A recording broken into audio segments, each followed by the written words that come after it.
Good morning, all dear my students. Today I am going to teach you chapter number 4 of class 10. The chapter name is From the Diary of Annie Frank. तो एक diary की बात होती है और story Anne Frank की है और बिफोर यू रीड आप पढ़ सकते हैं, लेकिन हम लोग डायरेक्ट स्टोरीज पे आएंगे। तो पहले एक्टिविटी क्या है, do you keep a diary? क्या आप एक डायरी रखते हो? Given below under or something we use to describe a written record of personal experience, जहाँ जिसमें डायरेक्ट मतलब होता है इंसान अपनी पर्सनल बातें उसमें लिखता है, चाहे वो प्रोफेशनल हो चाहे पर्सनल हो, खुद से जुड़ी हुई बातें उसमें लिखता है वो। Can you match them with your description? BA जो भी सिस्टम, इसको आप पढ़िएगा। अभी एक स्टोरीज है जो एनी फ्रैंक की, उसे हम लोग पढ़ेंगे। चलिए डायरेक्ट आज जाते पढ़ते हैं। Writing in a diary is a really strange experience for someone like me. Diary में लिखना एक तरीके से बहुत अद्भुत और बहुत अजीब चीज़ होता है, एक बहुत अजीब अनुभव होता है। और किसी के लिए जैसे मेरे लिए, कोई भी अगर इंसान एक डायरी लिखता है, it is a strange feeling, एक स्ट्रेंज फीलिंग होती है। Not only because I have written anything before. इसके पहले मैंने अभी तक कुछ भी नहीं लिखा था, but also because it seems to me मुझे लगता है कि later on neither I nor anyone else will be interested in music of 13 years old sport. ना केवल इसलिए मुझे ये लगता है कि ना तो मैं और ना तो कोई one else will be interested in musics of 13 years old. 13 साल की उम्र में कोई भी मतलब ये म्यूजिक में इंटरेस्ट नहीं होता होगा। Oh well, it does not matter, लेकिन ये मैटर उतना करता नहीं। I feel like writing and, और मेरा लिखने का भी मन करता है। And I have an greater need to get all kinds of thing off my chest and paper has more patience than people. उसका ये एनी फ्रैंक का कहना ये है कि जो पेपर है उसके पास ज़्यादा पेशेंस होता है एक इंसान की तुलना में। I thought of this saying one of those days, और मैंने इसे सोचा उन दिनों, those days when I was feeling a little depressed. उन दिनों मुझे इस बात का ख्याल आया था जब मैं थोड़ा सा डिप्रेस्ड थी, थोड़ा सा दुखी थी या परेशान थी। And was sitting at home, घर पर बैठी थी, with my chin and in my hands, अपने हाथ में ऐसे लेके एकदम इस तरह करते हुए बैठी हुई थी। एंड बोर्ड एंड लिस्टलेस, और बहुत बोर भी हो गई थी, और लिस्टलेस मतलब एकदम बेचैन। And with no energy interested तरीके से, wondering whether to stay in go out, कहाँ रुका जाए, कहाँ जाया जाए, अंदर बाहर। And I finally stayed where I was, और फिर मैंने सोचा कि मैं जहाँ हूँ वहीं पर ठहर जाती हूँ। And brooding, yes paper does have more patience, या बिल्कुल ये सही बात है, जो पेपर होता है उसके पास ज़्यादा पेशेंस होता है। And since I am not planning to let anyone else read stiff black note gradually refer to as a diary, और मैं ये नहीं चाहती हूँ, मैं प्लानिंग कर रही थी कि ये जो डायरी है वो कोई और ना पढ़े। Unless I should ever find a real friend, तब तक जब तक कोई एक अच्छा दोस्त न मिल जाए, तब तक it probably won't make a bit of a difference. Now I am back to the point that prompted me to keep a diary in first place.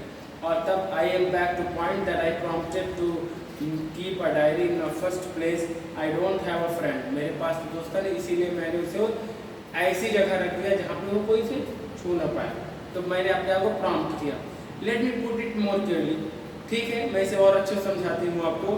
Since no one will believe, कोई भरोसा नहीं करेगा कि 13 साल की लड़की पूरी तरीके से इस दुनिया में अकेली है। मैं इंग्लिश नहीं पढ़ा, डायरेक्ट ऐसे देख कर इंग्लिश मुझे बता दे रहा हूँ कि 13 साल की लड़की पूरी तरीके से इस दुनिया में अकेली है, और वो मैं हूँ। I have loving parents and 16 years old sister, और पेरेंट्स भी हैं, लविंग पेरेंट्स हैं जो मुझे प्यार भी करते हैं। 16 ईयर्स ओल्ड सिस्टर, 16 साल की बहन भी है। I have family loving aunts and good home, family है, सब कुछ है, लेकिन मुझे ऐसा लग रहा था कि इस दुनिया में मैं अकेली हूँ और बोरिंग फील कर रही थी। Except my one true friend, मेरे एक सच्चे दोस्त के अलावा, मतलब कोई दोस्त हो, एक दोस्त के अलावा बाकी दुनिया में बाकी मेरी पूरी फैमिली है, अच्छी फैमिली है। ऑल आई थिंक, ये सब कुछ जो मैं सोचती हूँ about when I am with friends in the having a good time, और जब मेरे पास अच्छा समय होता है, जब मैं अपने फ्रेंड्स के साथ होती हूँ, I can't bring myself to talk about anything but ordinary every day. We don't seem to be able to get any closer, and that is a problem. Maybe it is my fault that and we don't confide in each other. Actually क्या था, वो ज़्यादा किसी को trust नहीं करती थी, उसे ये नहीं लगता था वो ट्रू फ्रेंड, और true friend it is a quite find out true friend दुनिया में ढूंढना बहुत मुश्किल होता है। इसीलिए शायद ये मेरी गलती है कि मैं किसी पर भरोसा नहीं करती हूँ। कन्फाइड मतलब भरोसा ना करना, कि अपनी पर्सनल बातें किसी से ना कहना। हो सकता है कोई उस बात को सीक्रेट रखे या ना रखे, हो सकता है कोई किसी से कह दे। And unfortunately they are not liable to change, और पता नहीं वो लाइबल हो कि नहीं वो चेंज होने के। This is why I have started diary, इसीलिए मैंने डायरी लिखना स्टार्ट कर दिया, अपनी पूरी फीलिंग्स, अपनी पूरी बातचीत डायरी में लिखना, ठीक है।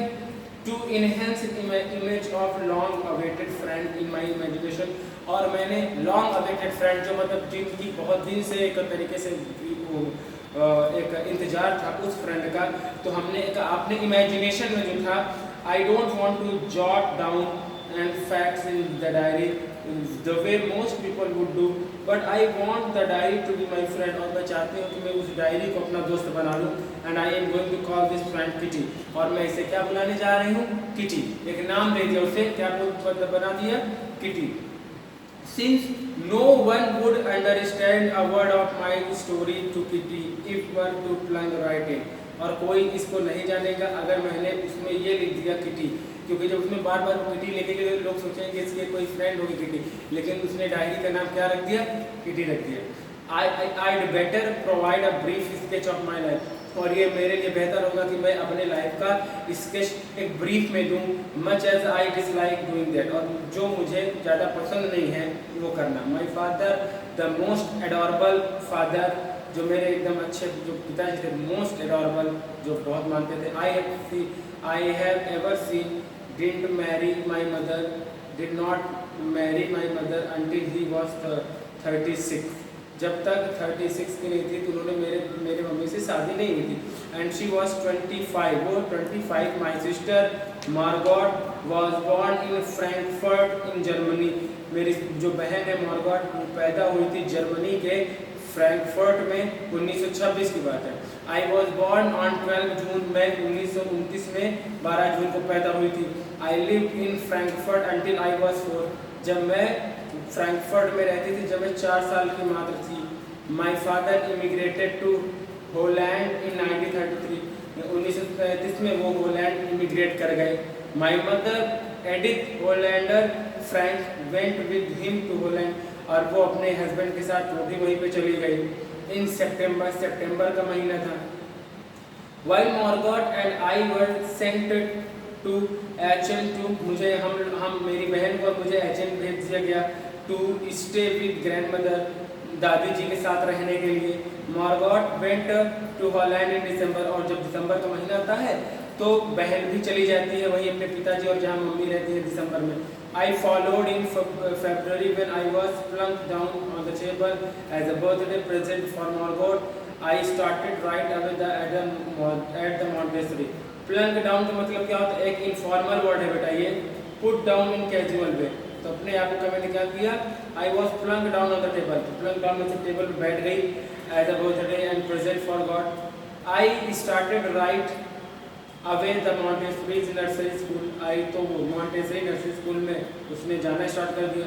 आई stayed there until I was 6, मैं वहाँ तब तक रही जब तक मैं 6 साल की नहीं हो गई।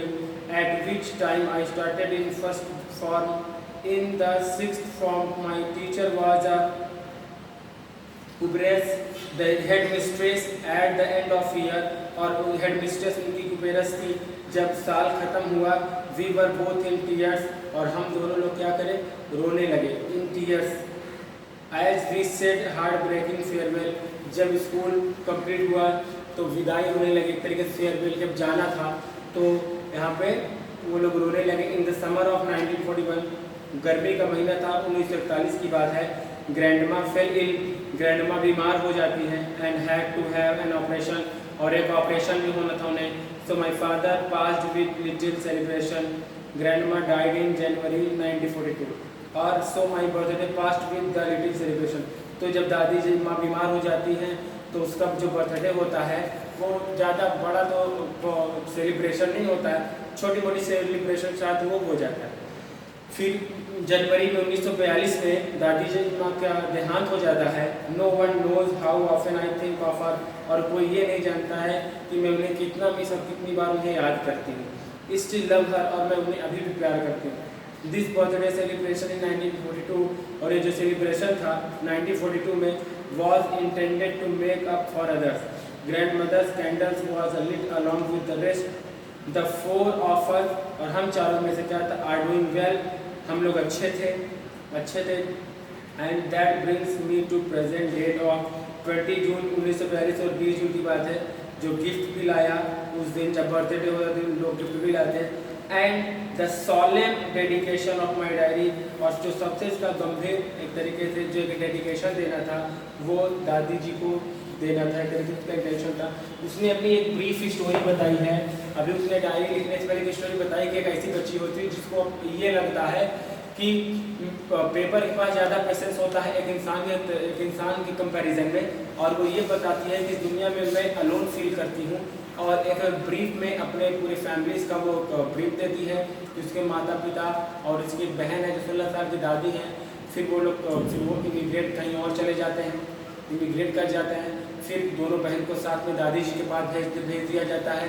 फिर कुछ दिन बाद दिसंबर में बड़ी वाली बहन को भी वहाँ भेज दिया जाता है, और वे वहाँ पे दादी के साथ अकेले रहते हैं। फिर स्कूल भी जाने लगती है, जब तक वो 6 साल उनके साथ रहती है। फिर एक दिन क्या होता है, दादी जी की तबीयत खराब हो जाती है, और तब उसका बर्थडे उसी बीच था, और उसका जो सेलिब्रेशन, जो बर्थडे का सेलिब्रेशन था, इतना अच्छे से हो नहीं पाता है। जब हो नहीं पाता है तो उसका छोटा मोटा सेलिब्रेशन करके कर देते हैं।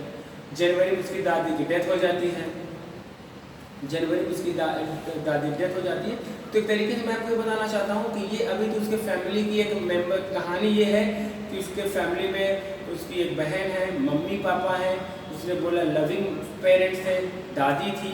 अभी उसने एक अपने फैमिली का ब्रीफ दिया। अब इसके बाद जो स्टार्ट होगी वो डायरी में क्या लिखती है, वो इस दुनिया, इतनी बड़ी दुनिया में वो अकेली क्यों फील करती है। अभी तो उसने अपने पूरे फैमिली मेम्बर के नाम बता दिए, फैमिली मेम्बर के बारे में बता दिया। अभी जब नेक्स्ट वीडियो में अभी जब हम आपको पढ़ाएंगे तो उसमें ये पता चलेगा कि वो डायरी में लिखती क्या है, और वो बोरियत फील क्यों करती है, वो अकेली क्यों महसूस करती है। तो अगर आपको कोई अभी आपने ये जो जाना उसके फैमिलीज के कैरेक्टर्स और उसके फैमिलीज के मेंबर्स के बारे में था, अगले वीडियो में हम ये देखेंगे वो डायरी में क्या लिखते हैं। Thank you so much.